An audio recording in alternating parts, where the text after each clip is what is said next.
মাছ ভর্তা আর মচমচে বেগুন ভাজা দিয়ে এক প্লেট গরম ভাত। এই এক প্লেটেই আছে আমাদের ঘর, আমাদের দুপুর আর আমাদের বাঙালিয়ানা।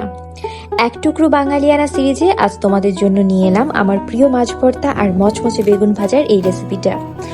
এই খাবারটা কিন্তু কোনো রেস্টুরেন্টের না, এটা বাঙালির নিজের ঘরের। মাছটা আগেই সেদ্ধ করে নিয়েছিলাম হালকা হলুদ আর লবণ দিয়ে। এই ছোট্ট পাহাড়ি টাইপের বেগুনগুলো ভর্তা ভাতের জন্য জুড়ি মেলা ভার। কেটে নিয়ে এর সাথে স্বাদমতো লবণ আর হলুদ, সাথে একটু মরিচ গুঁড়ো মিশিয়ে নিচ্ছি। সাথে অল্প বেসন আর একটু চালের গুঁড়ো দিব, যাতে একটুখানি বেগুনটা ভাজা আর মচমচে লাগে। তাওয়া গরম হলে তেল দিয়ে এর মধ্যে বেগুনগুলো ছেড়ে দিব। ভাজার সময় যে শব্দটা হয় না, ওটাই দুপুরের খিদেটাকে আরো বাড়িয়ে দেয়।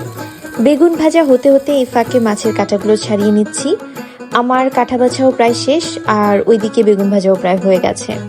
বেগুনগুলো তুলে নিয়ে এর মধ্যে এই তেলের মধ্যে আমি রসুন, মরিচ আর পেঁয়াজ হালকা করে ভেজে নিব। সাথে মাছটাও একটু হালকা ভেজে নিব। এখন শুকনো মরিচ, লবণ আর পেঁয়াজ দিয়ে মাছটা মেখে নিব ভালো করে। শেষে অল্প কাঁচা পেঁয়াজ আর ধনেপাতা, এই দুটো আমি মিশিয়ে নিব। এই দুটো ছাড়া কিন্তু ভর্তা অসম্পূর্ণ।